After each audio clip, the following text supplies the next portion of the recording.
Welcome to this week's episode of The Conversation, where my guest today is Mark Stay, who is, wait for it, a novelist, a screenwriter, and also co-presenter of the Bestseller Experiment podcast. There's more. Offers a mentoring service to novelists and screenwriters, and also runs the Bestseller Academy with his co-presenter, Mark DeVoe. In today's episode, we talk about Mark Stay writing his first play whilst working the night shift, finding your own voice, and how he made the pivot in his life. I love that word pivot, and it always fascinates me to see what happened next when my guests tell me how they pivoted.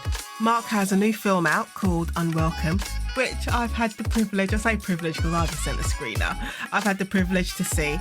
It's an excellent Saturday night watch. It's entertaining, will make you jump out of your seat and also shout at the telly. I mean, what more could you ask for? Unwelcome is available to purchase on digital HD from Amazon Video and iTunes, and you can order it on DVD and Blu-ray. Look at me advertising. You will find the links for Mark Stay in the show notes. Now sit back, or go for a walk and enjoy the conversation.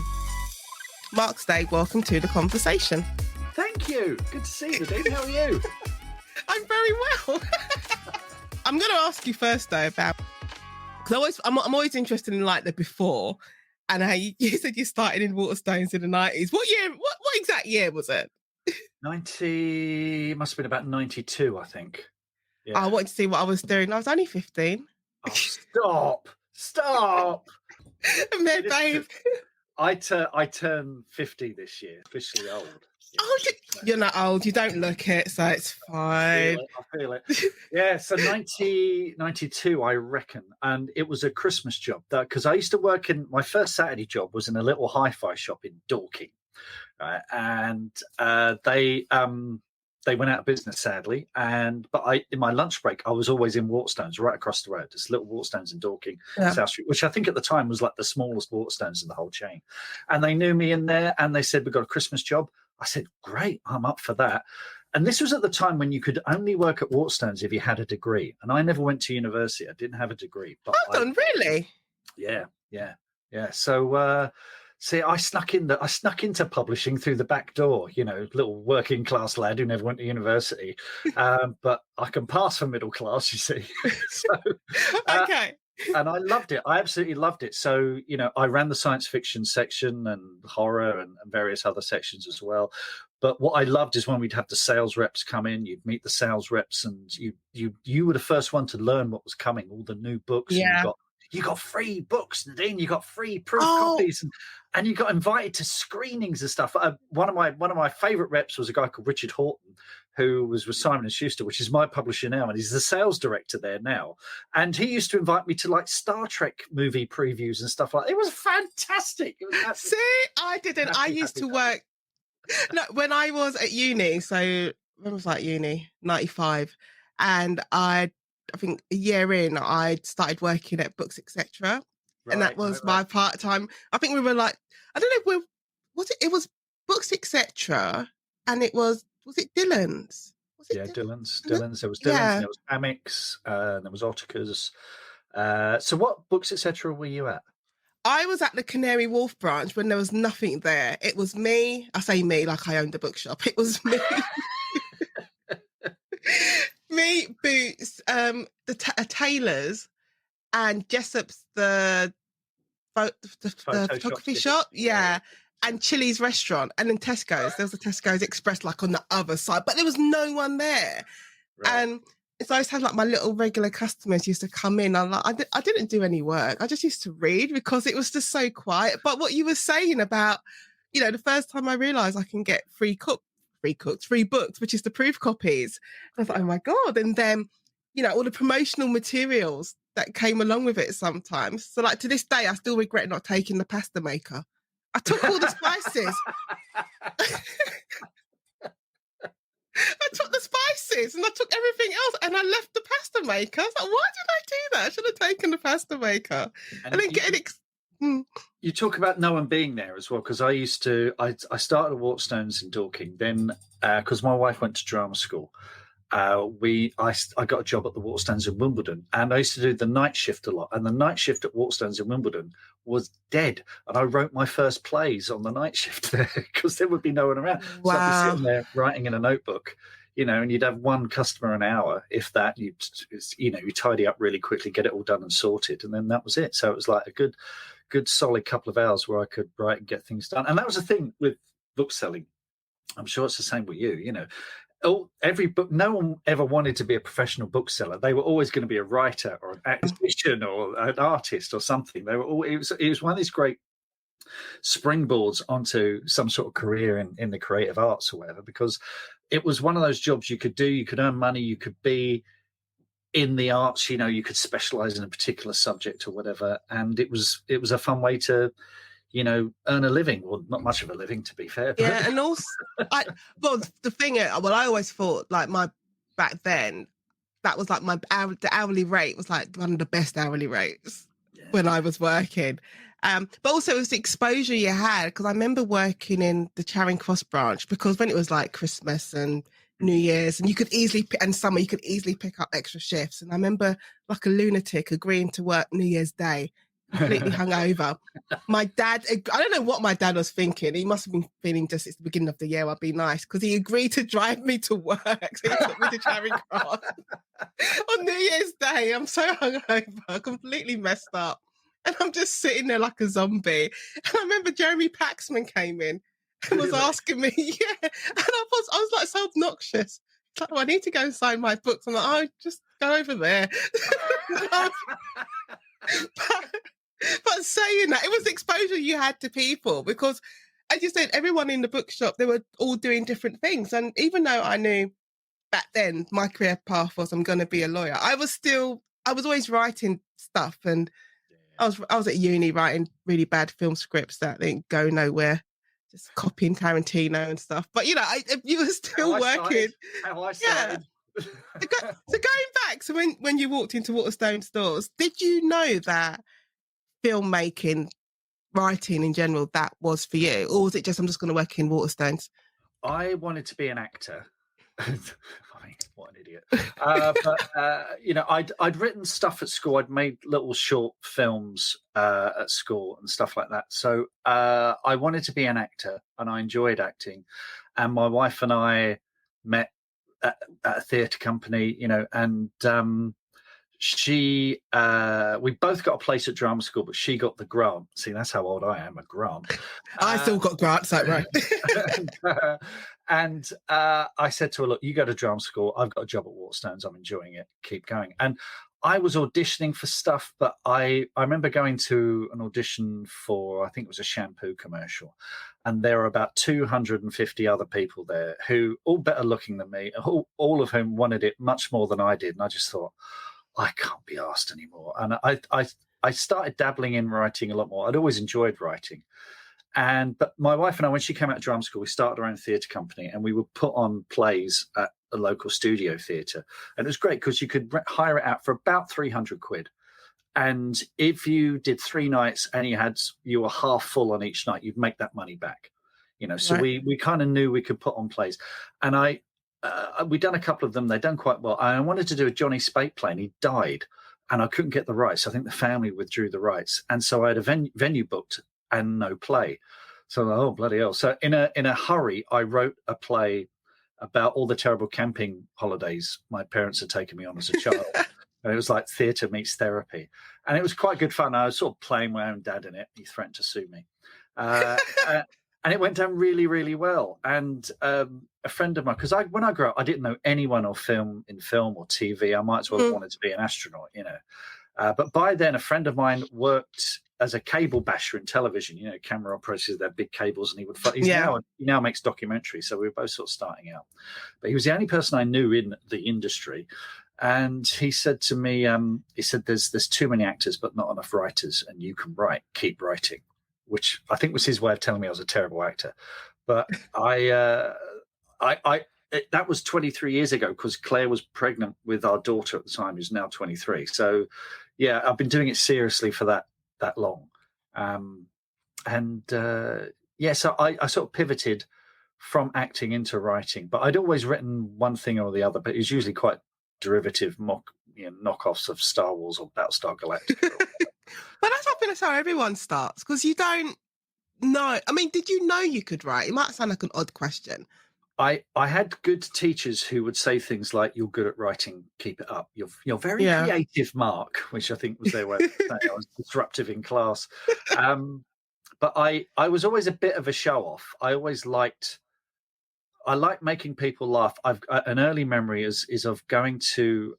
We went on holiday because my mum's side of the family all from Limerick and Cork in Ireland, and I went to a pub as a child, and I remember telling jokes to the people in the pub, and must have been 5 or 6 years old, and getting a buzz off that. And if we ever went on holiday to like Pontins or whatever, my parents would be sitting there. There'd be some cabaret on or something, and they'd look around. They go, "Where's Mark gone? Where's he gone?"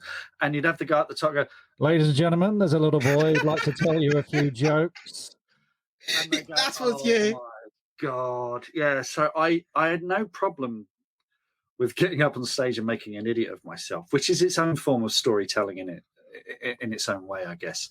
So yeah, I was always a bit of a show off, and I loved Star Wars. I loved storytelling. I loved movies, Raiders of the Lost Ark and Jaws and stuff like that.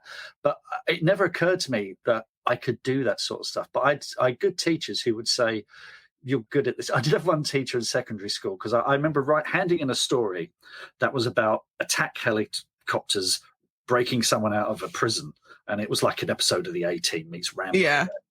And I remember she said to me, "Mark, you're very good." She said, "But why do you keep writing this American rubbish?" And that did put me off for a while, because I thought, well, because that's what I like watching and that's what I enjoy.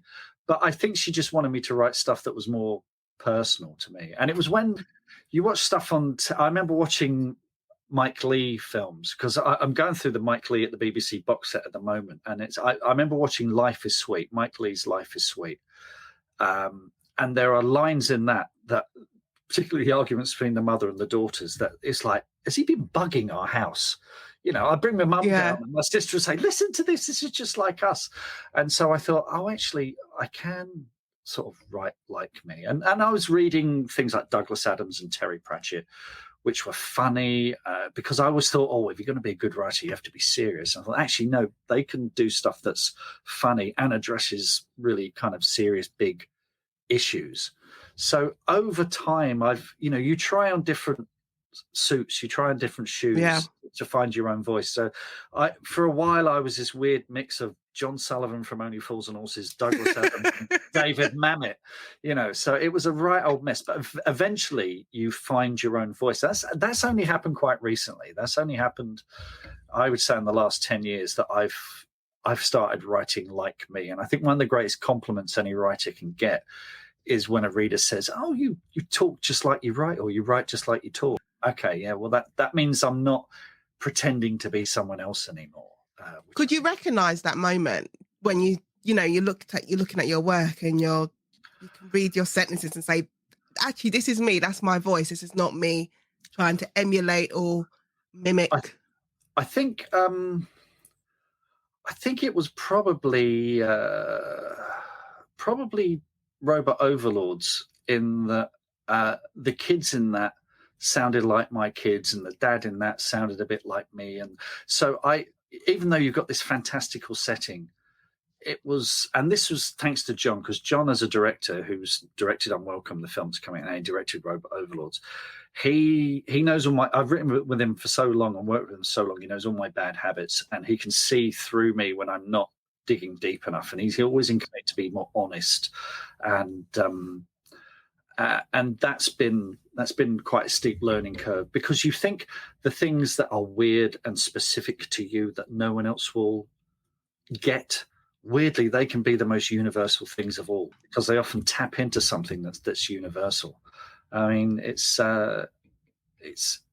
I've learned to stop writing while looking over my shoulder and thinking, what people are going to think of this. I'm just writing what will entertain, certainly in that first draft, what will entertain me, what's going to delight me and make me cackle and shock me and make me laugh and stuff like that. Then once I've done that, then during the editing process, you start thinking more for the reader, which means cutting all the self-indulgent codswallop and just honing it down to something that's going to be entertaining. So I think, you write for yourself, but you're also an entertainer. I want to keep people on the hook and keep them turning the page and keep them watching and that kind of thing. So yeah, it's taken a long time to figure that out. So it's a big step. Because, speaking to other writers, it's a big step and I suppose a big moment when you stop looking over your shoulder and start thinking to yourself, oh my God, what are people going to think because I'm writing about these themes? Or, you're writing a sex scene. Oh my God, what do they think because I'm writing a sex scene? It's a big moment. You're like, let me just tell the story and not be concerned about other people's opinions at this stage. Yeah, I mean, it comes back, it circles back, particularly if you are writing something that is confessional or intimate or exposing in a way. You do, sometimes you will sit back and go, "God, have I gone too far? Have I done this wrong? Have I, I mean, I've just, the fourth Woodville book that I've been working on, there's a character in that who's come back from Dunkirk and he's got what we would call now post-traumatic stress disorder. So I did all the research that I could on that, but I knew that would never be enough. So I've made acquaintances with a couple of ex-soldiers who've suffered with that, and I gave it to them, and it was scary because you think these poor guys are actually living it. They're having to go through this. So their opinion on that was incredibly important to me. And what was nice was they came back and said, "Yep, this is all good. This is all," but they gave me stuff. They were generous enough to say, "But these are the things that I've experienced. And these are the things that no one ever talks about. These are the things," whenever I'm researching something, I'll say to people, "What's the thing about your job or your condition or your experience that people always get wrong in films and in TV?" And that usually go, "Oh God, they always say this, this, and this, and it's never that." Oh yeah, there's always a list. Yeah. So it's that's a great gift that you can get from people like that, and it's so I never understand authors who don't do that kind of research or due diligence of anything that's outside of their own experience, because it only makes the writing better. Well, it adds to the authenticity, because I think always one of the things I always want to make sure comes across in my own writing is that it's authentic. Because one thing is, because you said, is either some writers don't do the research, or they go the other way and they do all the research, but then they just info dump it in the book. Yeah. So it just feels like you're just reading like a Wikipedia entry. Yeah. And yeah. And by authentic, I don't mean it's getting all the facts right. I think the emotional truth of it, that for me is the most important thing. I'm one of those people who doesn't really have a problem with plot holes, because I think, you look at stuff that's done well, and it's always the emotional beat that counts for the most. I hate those videos that go, "Oh, I was watching. Well, I'd say watching. One popped up on YouTube. Here are all the continuity errors in Goodfellas. I don't care. Oh, I hate those. It's always YouTube. Yeah, because the fact is, if there's a whole scene where he's in jail and she's brought the child along, and the child is work ABC blocks, and between cuts they're completely out of order. Why are you looking at that? Who cares? The important thing is this emotional moment between a man and his wife who are on the edge of self-destruction. That's what you should be caring about. Who cares? So, I always go for that emotional beat over anything else. Again, that was a big lesson to learn, because I always thought, certainly when I was sort of in my 20s and knew everything, I always thought, "Oh, emotion's so cheap. Oh, it's so false." Oh. But actually, maybe it's as I get older and I blub at everything now. I find the emotional beat is actually, it's not cheap at all, and it's what the very gratifying feedback I get is people will cry at the books, or they'll find them moving, or so that for me has been a big learning curve as well. Well, you need the emotional beats, because I want the readers to be obviously excited and want to be into the story, the plot, but I want them to be invested in the characters. And if there's no emotional beat there, if you don't care about them one way, you could hate them to high heaven, or really love them, but you're still invested in them. It. They're all valid emotions. Hate, being thrilled, having a laugh, crying, that's brilliant. That's a great roller coaster. And the fact that we can do that, we're the only creatures on this planet that, at least I think, that can invent our own stories and do that and step outside of that and use that to make sense of the world around us and discuss big ideas. in paper or on film or on stage or whatever it is. That's brilliant. It's we do underrate what we do, I think, and it's a great escape for, especially in these trying times, a great escape for a lot of people. I was just thinking when you was talking about the YouTubers, you know, spoiling our fun and going on about the continuity points, or and there was one moaning about Jaws, and I love Jaws. I love the Jaws. film. Yeah. Oh, Jaws is the best, and he's complaining about the look of the shark, and I'm like, I'm sorry, I'd rather take Spielberg's mechanical shark as opposed to some CGI shark in Meg. Absolutely. Or the Meg, whatever it's called. I mean, this is why it's important to show children Jaws at the ages of between 8 and 10 years old. People go, oh, that's too young. No, it's not too young, because when they're that age, they don't care about the shark. They care about the thrills and the excitement. Yeah, and it's which is when I saw it, and didn't do me any harm. No, I remember clearly, and I must have been around that age, 8 to 10, and I remember clearly seeing, when the leg is like floating down to the bottom of the... Well, I remember when it was first shown on TV. But again, that's how old I am. And it was always spoke about in the playground the next day, was the leg and the Ben Gardner, the head popping out with the eye. And it was a thrill. It was an absolute thrill. And I would come home from school, because my dad was a very early adopter of VHS. So we were one of the first people I knew who had a VHS recorder. And mine too. My dad's the electronic engineer. So we had not even a VHS, it's a Betamax. Oh, brilliant. Okay. Yeah, we had that first. Better quality. Oh, I'm showing my age. But I would come home from school, and instead of doing my homework, I'd watch Jaws, Star Wars, or Raiders. The Holy Trinity. Yeah. And I'd watch them again and again and again and again. So that was my film school in a way. That was my story school. I learned a lot just from ingesting those films over and over again. Yeah. When you walk through the doors as a part-time worker at Waterstones. Mm-hmm. Did you know that you would end up in publishing? Because I just want to know how you got from there to publishing. Well, I didn't know then. It was exciting because it felt like I said, I felt like I'd snuck in through the back door. There was a long time where I thought, do I actually belong here? Because everyone was very frightfully posh. They were very friendly, but very frightfully posh. They'd all been to university. They're all into literary fiction. I got to look after the science fiction section because I was the only one who read it. I had the crime section because they didn't want it. Yeah, exactly. They were like, off you go, Mark. You understand all this spaceship nonsense. You look after it. So yeah. But it was when the sales reps started coming in. I was talking to the sales reps, and they would invite me to book launches and stuff like that. And I thought, this is a world that I didn't really know much about, and it kind of opened a door. And once I got a foot in the door, I didn't really want to get out. I remember, you go to book launches and things like that. And I got talking to the reps, and they would say, yeah, we'll be out on the road all day going from town to town selling books. And I met this author, and I met that. And they'd come in, the Trans World rep would come in and blithely say, oh, yeah, I met Terry Pratchett. You met Terry Pratchett. So I thought, oh, this is great. I can get to meet all my favorite authors. So once Claire and I decided we wanted to have a family, we knew we couldn't do it on a bookseller's wage. So I sold my soul for a company car and became a rep for Headline Publishing, which was good fun, actually. It was really, I basically drove all over the Southeast, going from bookshop to bookshop to bookshop, and made lots of new friends and got to meet some amazing authors. I mean, we published Neil Gaiman at Headline. We did. Oh, really? Yeah, we did Stardust and American Gods and short story collections. And I think I got under his feet a bit because he kept calling me the fanboy. Because I went to every single event and signing that I could. And then I loved being out on the road. I loved that freedom of going from bookstore to bookstore.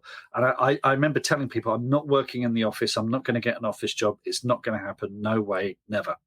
And then I bumped into a rep for Orion, Anne, and she said to me, there's an office job, there's a key accounts job going at Orion. I said, I'm not going in the office. I've told you this. I'm not going to do an office job. I'm on the road. I'm on the road, free as a bird, wind in my hair. And I said, hang on, are you doing that Pink Floyd book by Pink Floyd drummer Nick Mason? She said, yes. I said, how do I apply? So I got to meet Nick Mason from Pink Floyd. I've got a signed copy of Dark Side of the Moon up there because of that. And then, so I ended up in key accounts, which was very different in that I was looking after the big accounts like Ottika's and eventually Amazon and stuff like that. And that was where it was fun to start with, but when you look after Amazon, well, you don't look after Amazon; they look after you. You know, they dictate to you what they want, as opposed to how you want things to be done. There's their way. No, there's just their way. You know, that's their way of doing things. So it kind of sucked the joy out of things for a while. So Ryan, I loved Orion. They're a great bunch. It was like because we're part of the Hachette group, and we were like the slightly insane family member you hope doesn't come to Christmas dinner. And he turns up anyway, and you're like, "Oh God, yeah." Uncle Pete's here." we used to blow very hot and cold. We'd have massive hits, things like Trini and Susanna and Michael Palin. That would have these massive hits, and then utter disasters as well. So we were, and that was for me was part of the fun of it. But as Hachette got bigger and bigger, they needed a kind of more sensible pair of hands. So, Orion changed as a company, and it became a lot more profitable, a lot more sensible, and a bit more boring. Dare I say? When it started to become boring, was that your sign to move on? The sign to move on. I spent more time looking at. Now I was rubbish at maths at school. I was hopeless with numbers, and here I am, key accounts director in a sales department. And I just spent too much time looking at spreadsheets. I love selling books. There was nothing more fun than going into a bookshop or Ottika's head office and saying, look, here's a new author, their new voice, they've got fresh ideas, it's really amazing. And then seeing that book take off and become a hit. That was absolutely wonderful. Staring at spreadsheets and looking at retro payments for Amazon was not what I had in mind when I signed up. And what happened was, the whole nature of dealing with Amazon changed. They weren't interested in the books. They were interested in the money we were going to spend with them on marketing. So I knew my days were numbered, but I also knew I had a great redundancy package. So I hung in there for as long as I could. Until I offered it to you. Because I was writing then, I'd had a film out, I'd had a book out, I had other books on the way. I thought this could be my opportunity to be a full-time writer. So I sort of hung in there. And when they said, this is 4 years ago now, they said there's going to be a round of redundancies, I put my hand up, said I volunteer. Was it only 4 years ago? Yeah, 4 and We're talking 2019, 2018, 2019? Yeah, 2018. Where are we? Wow. Yeah, 2017 maybe. It's all a blur. So yeah, I sort of volunteered and saw an open door and thought this is the thing I've always wanted to do. And I'm very, very, to be fair to Orion, they played, you hear horror stories about people being made redundant. They played a very straight bat. They were really good with me, got a good package, got a good send off. And I'm glad I did it. I'm glad I don't have to do it anymore. It's a great phase of my life, and I'll forever, I've made friends for life there and done some amazing things and met some amazing people. And it's, maybe the man I am today. I was just thinking, there's a few other guests I've spoken to, and where redundancies come up, and it came up for me. And it can either be looked at as the most frightening thing to happen to you, because you're thinking, especially if you're not expecting it or you're not planning for it, and you think, oh my God, what am I going to do with my life? Or it can be the perfect doorway to what you really want to do, because now it's giving you that freedom to pursue. It's terrifying. Your dreams. It was terrifying because I'd got used to that regular monthly payslip, and even when I was massively overdrawn, because one of the bad things about being a sales rep is you had to pay for your own petrol and then claim it back. So you're always in debt, and petrol going up and down, and you never quite, the mileage you got was never quite right, So the mileage was they never got paid back enough. Even like being a solicitor was the same thing. It was like 40p a mile. I'm like, oh, this is just ridiculous. It's costing me a lot more than that. Well, I when I started at Headline, we had a thing called the All-Star Petrol Card, which paid all. It was magical, Nadine, magical. You just gave it over and you got free petrol. But then they took that away and we had to start claiming it back. I was like, what the hell is this? So you soon got massively in debt.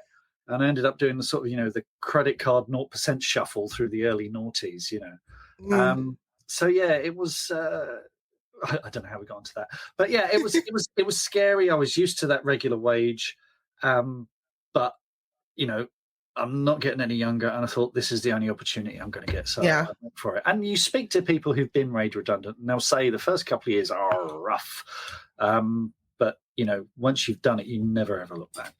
No, I don't look back on it, but you are right. You have that moment of I'm used to every month, like the second of the month, getting paid, and I know where I am, I know what's coming in.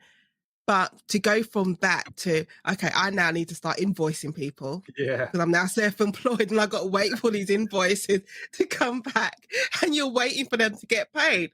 I remember I had one firm, I did a trial for them, and then they said to me, oh, can we pay you in installments? And I said, I didn't do the trial in installments. No, you pay me. What? Oh, did the words get and stuff mean anything to you? Yeah. It's one of those things as well. Because as an author, I've hired editors and copy editors. As soon as I pay them straight away, because I know what it's like. Thinking I've had people wait to the 30th day. My terms are 30 days. They've waited to the 30th day to pay me, and it just feels so cheap. And there's a couple of people that I won't work with anymore because they take so long to pay, so you do appreciate a quick payment. I'm quick because I know it was like waiting and listening to the excuses and getting annoyed about that. When you were working full time and you were writing, and not just writing books, you're writing screenplays. How did you balance that? And you have your family. Oh, family, whatever. No, I would write in my commute. So I live near Epsom, so I'd have a sort of 35 minute commute into London every day, then my lunch break, and then my commute back. So that was 2 hours a day. And then when we moved out to Kent, I'd even a much longer commute. So, you became a lot more productive. So I would be what I would do is I'd be very fired up in the morning, right. Then in my lunch break, I'd maybe write a bit more. And then on the way home, I would edit what I'd already written because I was too kind of knackered to generate anything new. So I'd revise it. And then leave myself a little note saying, this is where you got to, pick it up from here. So I was writing every day. I was, doing, and when I was a sales rep, each lunch break, you'd pull over into a lay-by, you'd have your sandwich, and I'd be writing, so I'd be doing something then.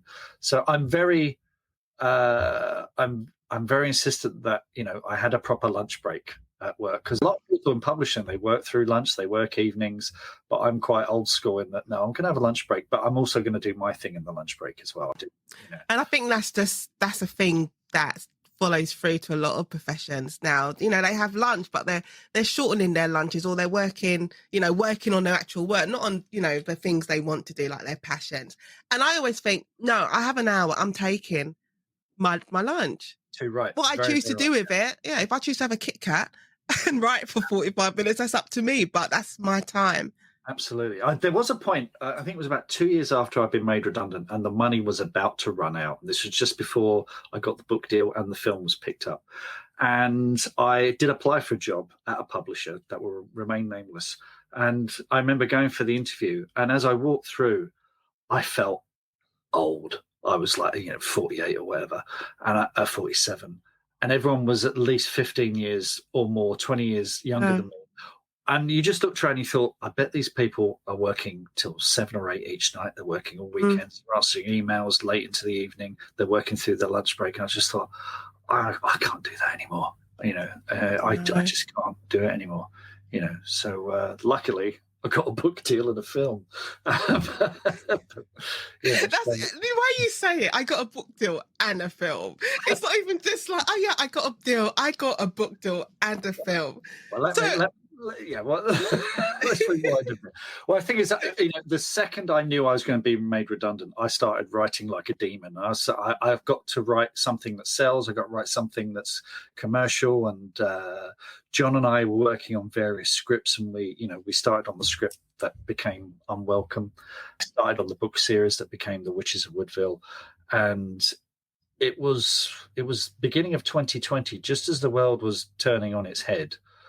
And I was down to my last 200 quid, that I got the book deal with Simon and Schuster for The Witches of Woodville. And then it feels like the same week, it was probably a couple of weeks later, we sold the film, which became Unwelcome. We sold the script, and it was like one after the other. And I was like, oh, thank you, because, we kind of knew something bad was coming that year, because we didn't know the extent how bad it was going to be. It was nice to have a bit of a buffer to sort of see us through that. So that's the thing about redundancy. No matter how much money you get, you're like, thank God I've got the money. You can make some plan for yourself. But there comes a point when you're looking at that last. Doesn't last forever, does it? No, it doesn't last forever. And you're looking at that last 500 quid, and you're like, I've got a mortgage to pay. I need to eat. There are things I need to do. Yeah, you do have that fear factor. But what I love about your story is that, we're talking about the writing and the books and the films, and it's also recent. Like some people think, I can't do it now. It's like it's too late for me, but it's not. Yeah, I'm a very slow learner. It's taken me ages to figure all this rubbish out. So yeah, well, I mean, it's when they say have something to fall back on, I felt that. I got used to that regular wage slip. I got too comfortable with it, maybe. Whereas if I'd maybe been a bit more adventurous, I might have got here a bit sooner. But that said, Claire and I wanted a family, and we wanted a bit of security, and we wanted a roof over our heads. The choice we made. So I did the job that brought in a good wage, and kept our head above water while we raised a family. And it just so, you say it's very recent, it sort of coincides with my kids becoming adults and moving on in the world. And also Claire started her own business as well. She's a gardener. So she's propped us up, I can tell you that.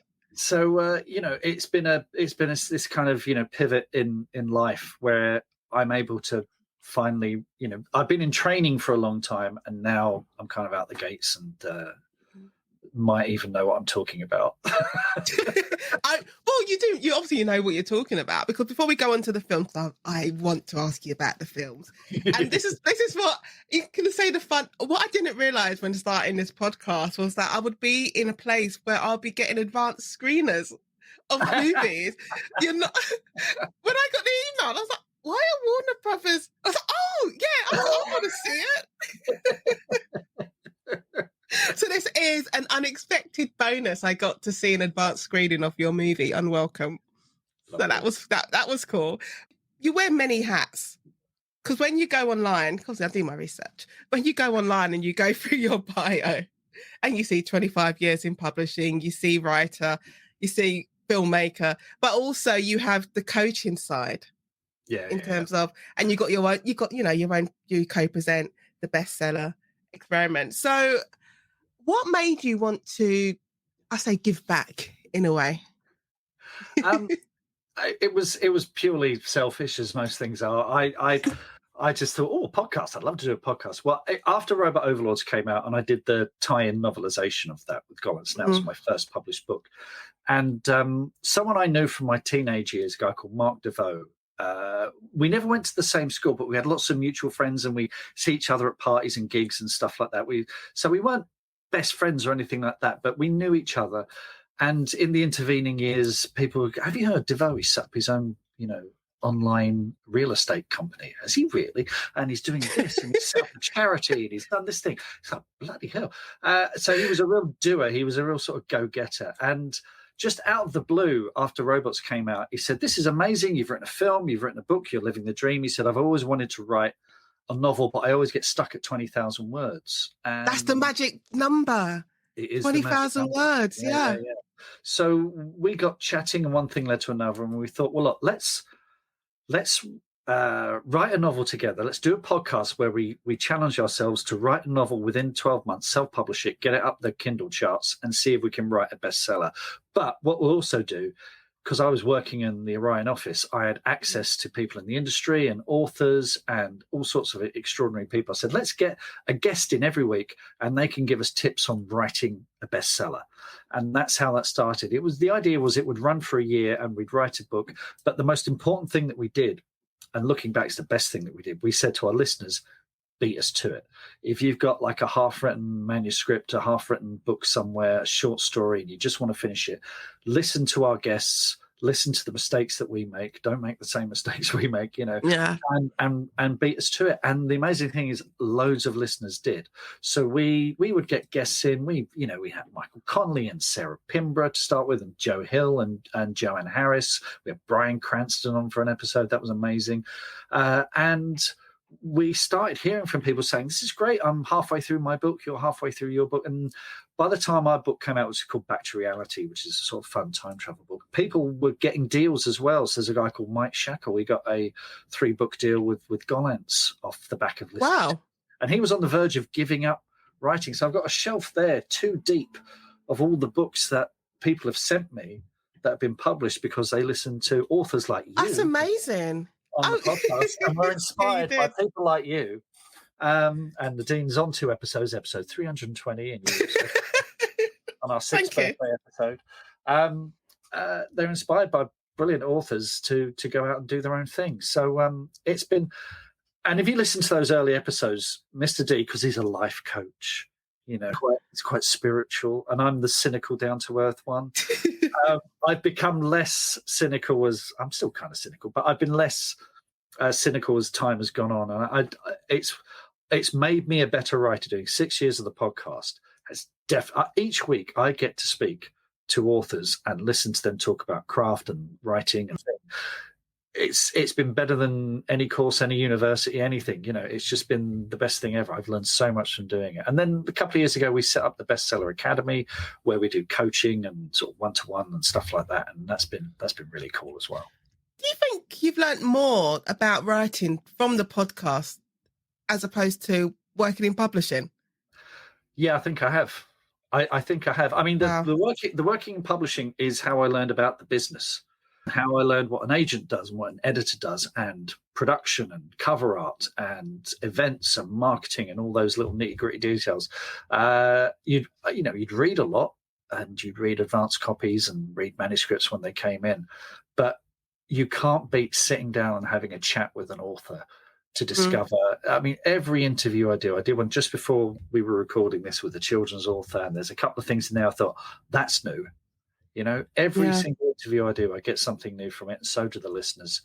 And I'm also one of these people that, if you give me a manual on how to do something, if 5% of that sinks in, I'm lucky, so I have to constantly go back to the well and kind of, again and again. So embedding yourself in the world is also,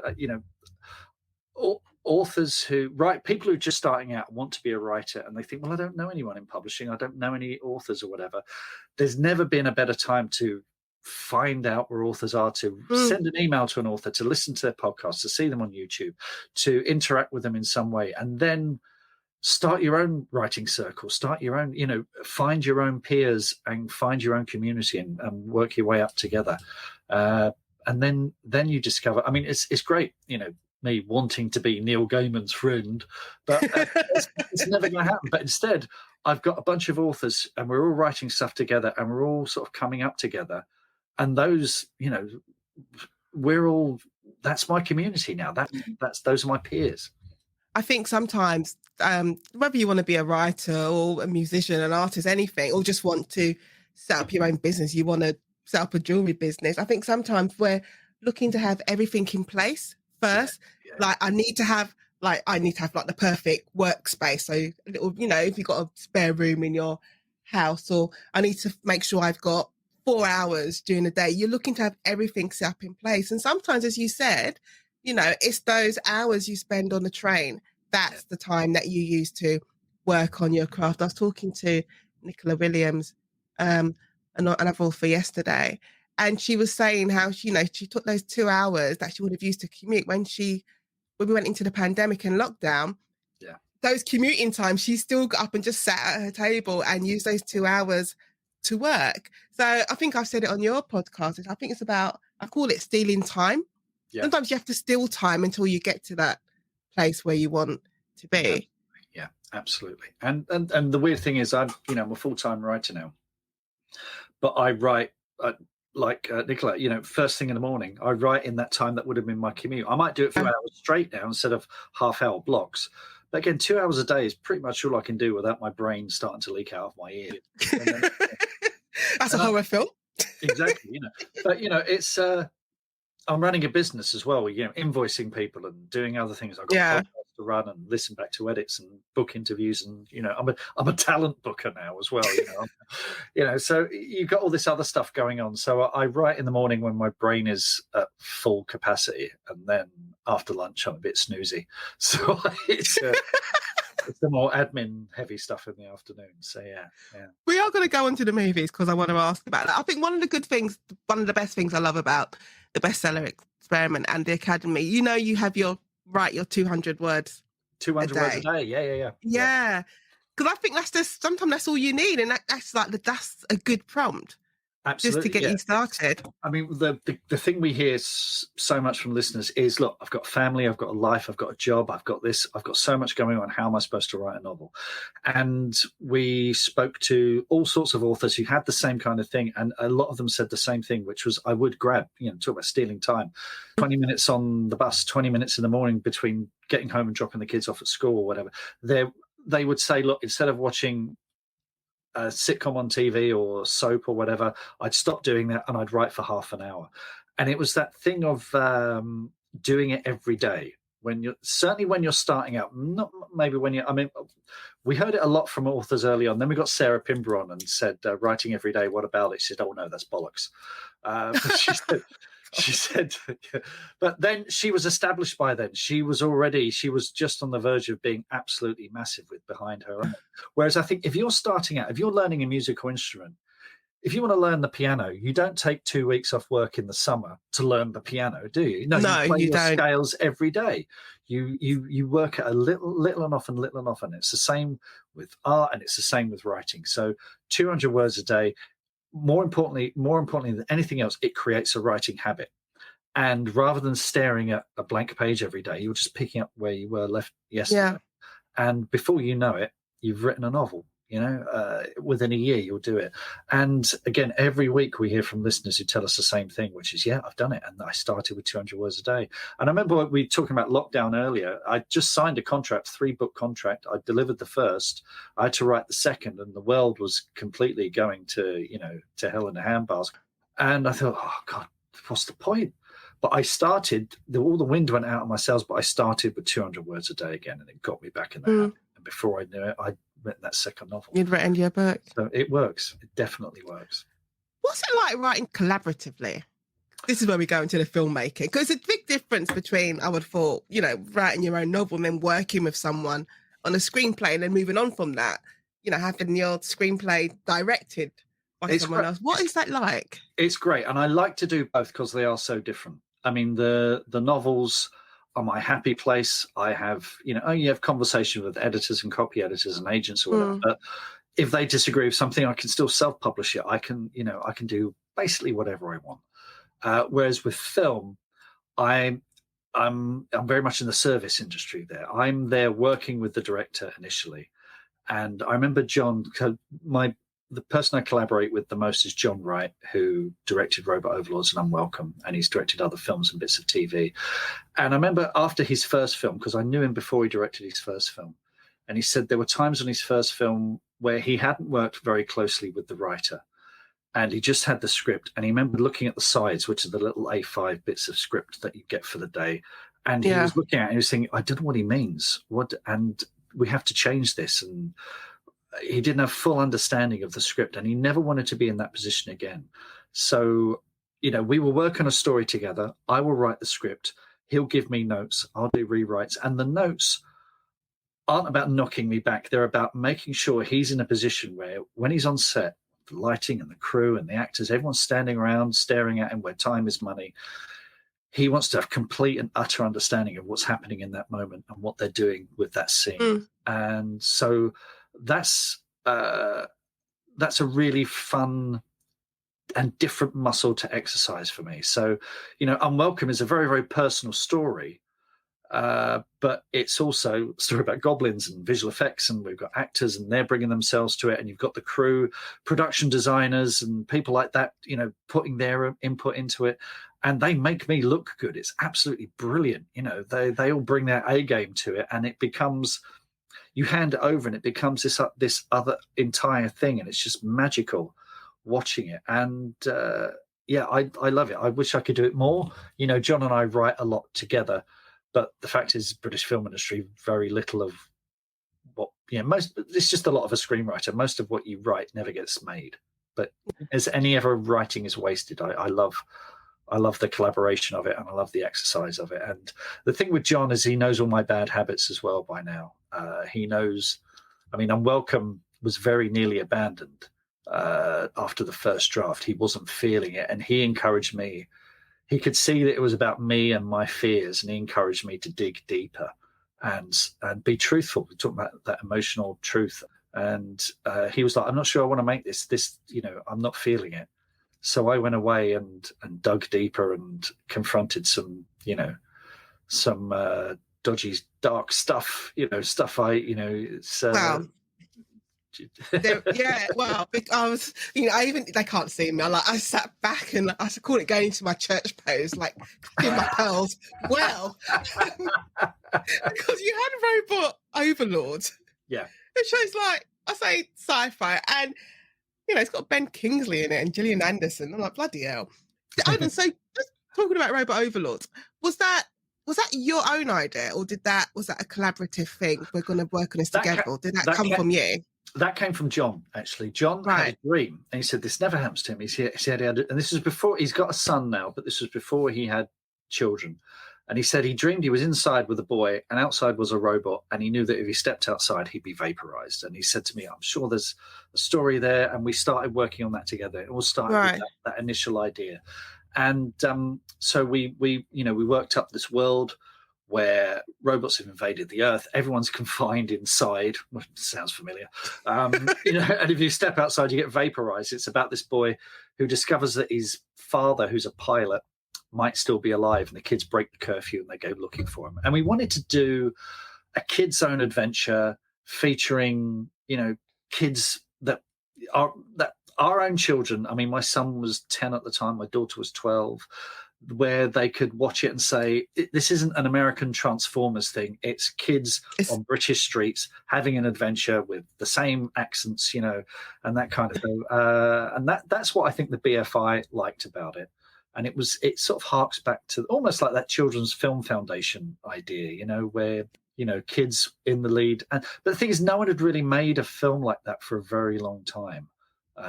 So we basically made a film for 11-year-old boys, which is the toughest market to reach. They're so critical. Yeah, they are. Yeah.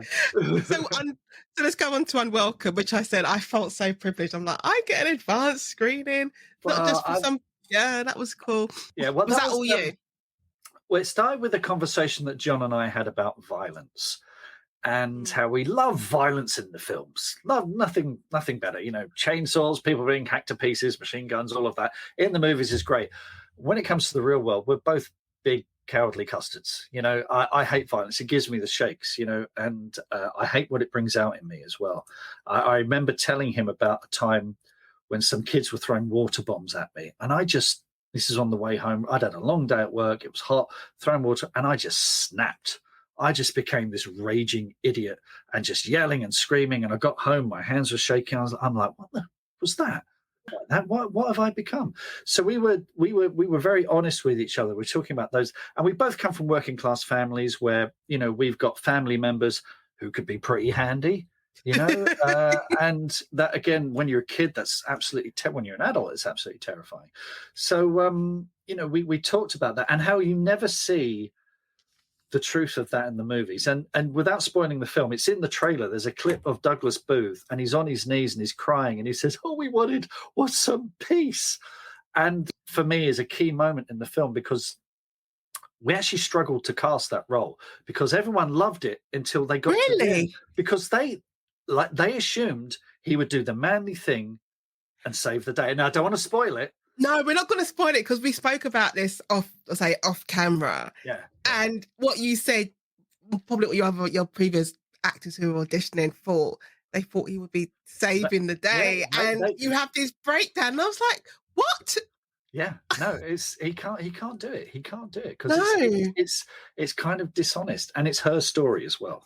You know, if he comes to rescue her at the end of the day, then what's she been doing for the last hour and a half? You know, so we wanted to show that, and it was we had really big name actors go, "This is great. Can he save the day at the end?" Like, no. So all credit to Douglas Booth, who's absolutely brilliant in this. He plays it so well. He was very, very good in it. The moment, from how it starts. Can I say how it starts with a? I don't think we've pitched it. Let me do. Let me do the pitch. You pitch it. So it's about a couple who have a terrible experience in their flat in London. It's like a home invasion, and it's horrible. And she's pregnant, and they want to start a family, and they're terrified. And then they move to the west coast of Ireland. There's a big house. There's a big garden. At the bottom of the garden is a door, and there's a wall, and there's a hole in the wall where every day you have to leave an offering for the red caps, who are these malevolent, bloodthirsty goblins. And if you miss a day, you're in big, big trouble. So it's about them thinking that they found peace and tranquility and somewhere to bring up their child without wondering, what's going on outside. And then it all goes horribly, horribly wrong. So that's the premise. It goes so wrong. And the thing is about the film, we call it's horror, which is, I think, when I saw Robot Overlords, I'm like, okay, that's sci-fi. Okay, now we're going into the horror territory. But the home invasion is as horrific as the other stuff. Yeah. Other stuff that goes on in the movies, kind of like you associate with horror. But that home invasion scene, even I was like, oh my God. I'm going to turn away. And I can deal with certain things, but I thought I'm going to turn away. And then I look again, I'm like, oh my God, like it needs to end. Please end. I think the people in this are scarier than the goblins, and that was always the intent. Life. Yeah, that was always the intent. And it was. I think wherever you live, certainly this was the experience where we used to live. There's always one family that ruins it for everyone. There's always. It's like we had where we used to live, we had a lovely community. We knew all our neighbours, but there was one family just down the road, and I wanted to sort of tap into that fear that we have of the knock on the door, of someone smashing a window, of someone invading your space. I mean, when we pitched the movie, it was a very reductive pitch, but it really works. We said, it's Gremlins meets Straw Dogs. It's monsters. That's a good pitch. And I was looking forward to the goblins. I'm not spoiling it, but when he turns up, I was like, oh, I don't like it. I don't like it. And then it leaves again. And I was like, oh, and you know what surprises me about myself is that the things I write about, I can still be horrified when I see it on the screen. That's why we do it, though, isn't it? People who write bloodthirsty stuff tend to be the nicest, most well-adjusted people you meet, because we get all that stuff out of our heads and onto the page, and then we go about our day. So I mean, I go and see horror movies, and I remember going to see it was The Orphanage, which is a brilliant Spanish horror movie, and about 15 minutes into it, I'm tense like this. I'm thinking, why am I doing this to myself? Why on earth am I? But there's such a great cathartic release at the end of it. We premiered Unwelcome at the Sitges Film Festival in Spain. I sat in a 1,400-seater theatre there, absolutely packed, with an audience. Wow. And it was unreal. This is, if you can, we're not getting a massive release. So if you can see us at the cinema, go, because go and watch it. Of sitting in the dark with other people going, there's nothing like it. It's therapy, basically. Should be on prescription. Because you're in this unique position of having readers' reactions to your books and then having viewers' reactions to your film, is one better than the other, or is it just they both give you the same buzz? That's a really good question, actually. I think the thing is, because I'm writing a series, I've got readers who keep coming back and saying, I love the first book, I love the second book, I love the third book, and you almost you almost get to know them. I'm not saying I've got so few readers I know them all by first name, but that's almost the case. Yeah. And I've got a newsletter as well, and so I send a newsletter out and people will reply. So, and you see them at events and Comic-Cons and things like that. Whereas film is much more out there. You'll have, complete strangers talking about you on IMDb and things like that. And it's a weird out-of-body kind of experience. I don't know. What's it been like for you, Nadine, with your fiction? Because it's one of these things where I stopped looking at the reviews. I don't. I'm very diva-ish about it. I'm like, I only look at 5 and 4 star reviews. Like, I'm not right. I'm like, life is too short to be reading anything. And the thing is, I'm very practical about it. I know there's not everyone's gonna like what you write, so I know there's gonna be the 1 and 2 stars, and you can see it on Amazon when they give you the grid, but I don't scroll down to look. But it's always interesting when readers take the time to write to you, because sometimes you get the lovely, it was amazing, like I had one the other day, I haven't picked up a book for years, and Great. I picked up your book and it's got me back in dreams. So you have those really heartfelt ones, like I'm going to cry. Then you have the ones where I enjoyed your book, but can I tell you about something on page 400? You're like, no. Yeah, what's the point? The ship has sailed. What's the point? I was at a Comic-Con after Robot Overlords came out, and this fella said, "Oh, yeah, I like Robot Overlords, but here's how it should have ended." I just said, "Stop! I don't know. I don't care. I'm not interested." And he was like so offended. And I was like, "But what possible good?" There's no point. There's no point. I had one the other day, and I was thinking, because normally I don't respond. I was like, should I respond? I was in that frame of mind. I was having that sort of day. I was like, I'm going to respond because this is taking the absolute piss. And then I just thought, Nadine, no. Don't do it. No, don't do it. Type the email, but don't send it. Yeah, don't send it. But yeah, those moments are just when you talk about you laugh about it. But at the time you're like, what is wrong with you? What before we go on to, because I could talk to you forever. Before we go into the questions, the last 4 questions, what part of the movie making process like entertained you the most? When you're there as an author, a screenwriter, and the movie's being made, but what was the most fascinating part of the process to you? I know it would have been fascinating to me after watching Unwelcome, but what was it for you? Being on set is the best. Even though you've got nothing to do and the actors hate you. Because I think I only found this out after talking to John. Hannah and Douglas and Colm and Jamie Lee and Chris Wally. You have an amazing cast. Oh, what a cast! We've got a Derry girl, a young offender. We've got Hodor. We've got it's fantastic. Cole Meany, big Star Trek fan. It's just brilliant. But John was saying to me, he says actors always feel uncomfortable when the writer comes on set because they think, oh, can't we improvise now? And then John is very good because he'll do one take on the script, one take where they just do whatever they want, and then a take that's a combination of the two. And it's usually the combination that is printed. That's the one they go with because they've relaxed and they've made it their own thing. This is the thing about when you're a screenwriter, you can't be too precious about the dialogue because the actors have to make it sound convincing. It has to sound like it's come from them. So you have to give them ownership of the character, and part of that is letting them play with the dialogue. So I don't get precious about that at all. And when you've got, Hannah John Carmen, for God's sake, she's amazing. She's just a phenomenon, and she's so good in this. So yeah, she can say whatever the hell she wants. So yeah, I love being on set and seeing you. After a while, you do feel like a fifth wheel because you've got nothing to do. But you learn about the process. You see how John works with the actors. You learn what's not quite working, what lines don't quite work, and that sort of thing. The other thing we had on this, which we didn't have on Robots, was there was an app where I could log in and see the dailies from the previous day. So I could see all the stuff they shot. So I actually didn't, because it was lockdown as well.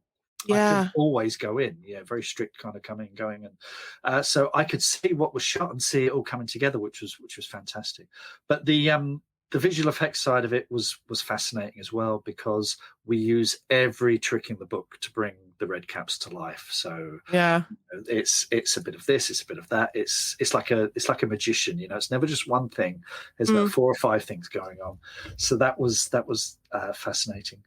So yeah, that's I love every stage of it. John's very generous because he invites me into the edit.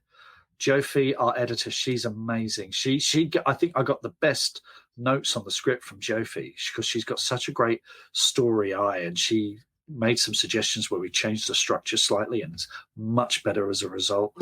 So seeing how someone else like her, who has all this experience and expertise, that informs how you write something next time around. So yeah, I do love every bit of it. What were you were saying that you had It would have been the visual effects would have intrigued me, because I like to know how things are made. And I think it's because my dad's he's an electronic engineer. So, I grew up with him always opening up backs of TVs and opening up hi-fi units. So you're always seeing how things are made. So for me, I would have, I want to see the red caps, how they come together, how they come to life. That would have intrigued me. Well, that would have been my thing. I can't really talk about it now, but maybe when we've stopped recording, I can. But there'll probably be something on the Bluray when it comes out on how it was all done. But it's good, because I'll definitely want to see that. Okay, I'm going to move on to the questions. I have an extra question for you, which comes from the Unwelcome movie. Right. And when you hear it, you'll be like, "Oh, this makes sense." Okay, so my first question: are you an introvert or extrovert, or a hybrid of the two? I think I'm a hybrid. In an arena like this, I'm fine. Put me on stage, and I have no problem whatsoever. Like I said, I'm that little boy who gets up at Pontins and tells the jokes. Yeah. Within the proscenium arch or a venue like this, where I can come on, and it's like a controlled explosion conversation like this. Whereas I remember I was invited to a party before Christmas. That was because I'm a talent booker now. I was invited to a publicist's party before Christmas, and I went there and I knew precisely 2 people who were busy speaking to other people. And I left after about half an hour. I just felt so uncomfortable. I just can't do that thing of going up to strangers. Really? My son can do it. He's brilliant at it. We go to. I remember we went to a wedding, and you're at a wedding, and you're at the table right by the toilets. You are the people that go, "Oh, I suppose we better invite them." We're at a wedding, and George was like 9 years old, and he's talking to the guy sitting next to him, complete stranger, was a maths teacher, and George was talking to him about long division. George can talk to absolutely anyone, but Emily is like me. She's a bit more Wednesday Addams in that, we'll try and suss you out before we have a proper conversation. But so something like this, I'm fine, I'm comfortable, I'm very happy with it. But throw me in a networking is a word that makes me want to curl up. Make you cringe. Yeah. It just reminds me of a story about I've got 2 brothers, and my middle brother must have been about 18. He's a year younger than me, and we'd gone to get our photographs taken for our passports. Right. So we're in the booth. So I've done my photos first, and he's waiting. Then he's gone to do his. And he says he can hear me chatting away to someone. And he comes out when he's, because now you've got to wait for your photographs to come out. And he goes, "Do you know that person?" And he said, I remember him getting really frustrated. Like, why you got to talk to everybody? I'm just chatting to them. You're a good person, Nadine. You're not like me. I'd have been, why are they looking at me? Why? It's a nosy part of me. Okay, so what challenge or experience in your life shaped you the most? I tell you, I've had a blessed life. I've had it really, really easy. I'll be honest. I don't know. I mean, I don't know. We moved. This is going to sound pathetic, but I mean, we moved when I was about 8 years old, and I went from sort of the concrete jungle of Hornsey, which I know is very gentrified now, but in 1979, it was like the front line of a war zone. We moved from there to leafy Leatherhead in Surrey, and my dad became a school caretaker. And I went from concrete jungle where there was glass everywhere, and if you rode your bike, you get a puncture, to playgrounds and adventure playgrounds. And but it was that thing of everyone in Surrey thought I was common as muck. and all of my family in London thought I'd gone posh. So I think for a few years I had a bit of an identity crisis. I used to go and see my nan in Thamesmead, and she'd say, "He don't talk like us, do he?" What's that, grandmother? You know, so I think I was sort of, and I've always been stuck between two worlds. You know, I'm in a working class, you know, family growing up, but then I'm going to posh publishing parties where everyone's been to private school, everyone's been to university, everyone's dad is in the industry, you know, and you feel like a fraud half the time. You feel like you don't belong. But you just, you know, you, and of course, you know, I'm white. I can pass for middle class. You know, I've done acting. I can do that. You know, I can play that role. I can sort of breeze through it. But it is, there are times when you think, oh, should I actually even be here? So there, but that's, you know, compared to what some people go through, it's just pathetic. So it's not. I don't know if that answers the question, but no, I've had it. No, it's a good answer. Your dad would have been Mr. Stay, the caretaker. Yeah, I'm only saying that because I think everyone remembers if you're a certain generation, you remember your caretaker in school. Ours was Mr. Gregory. Right. Who was always shouting at us to get off the school roof. Because we used to go in there. We used to go in there in the summer holidays.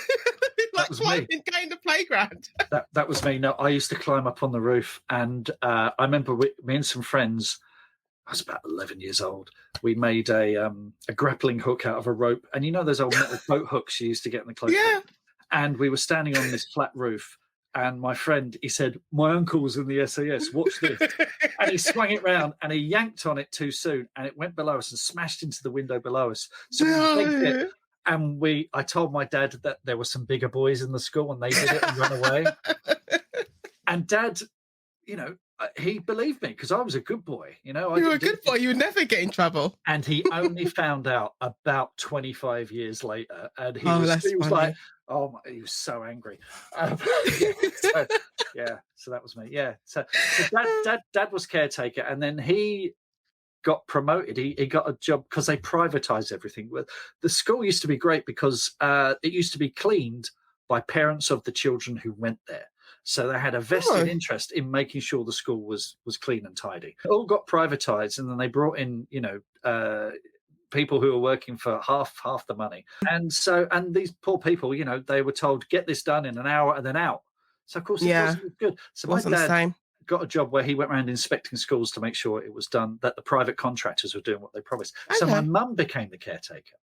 So we stayed in the same house. Yeah, so it was Mrs. Stay. Yeah, Mrs. Stay. They loved Mrs. Stay. She didn't shout at anyone. She was much more affable. They loved her. Yeah, because the caretakers lived on school. Because I remember, like, our primary school, they had a house like attached to the school. We had a detached house, Nadine, with its own garden. Oh wow! Yeah, you were posh. Yeah, we were, because like I said, we went from this little masonette in Hornsey to a proper house with. Eventually, we had central heating and everything.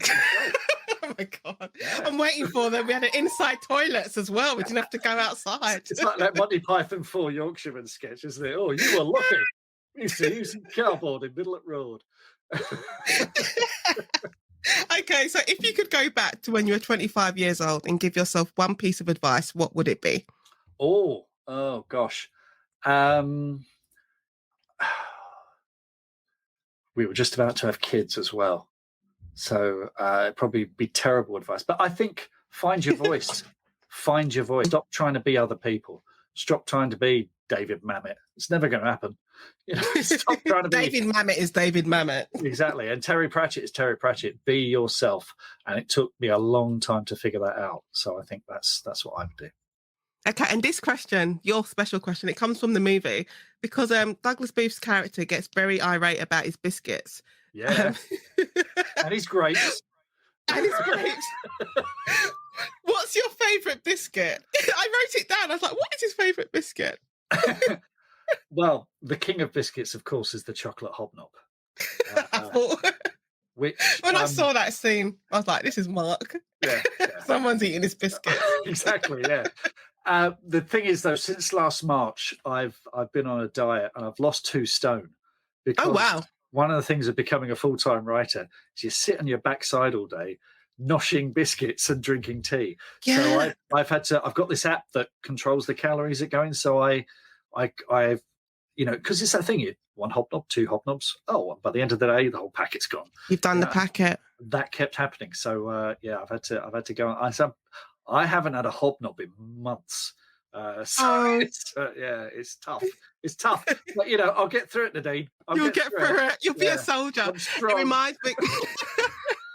No, but it is this lifestyle of being a writer. I was saying to my guest yesterday, but I was saying when I was, practicing solicitor, I was always on the move, and it kind of probably seems counterintuitive. You think, well, I'm in court all the time. I'm sitting down or just standing up to cross-examine someone. But no, because I'm going from one courtroom to another courtroom.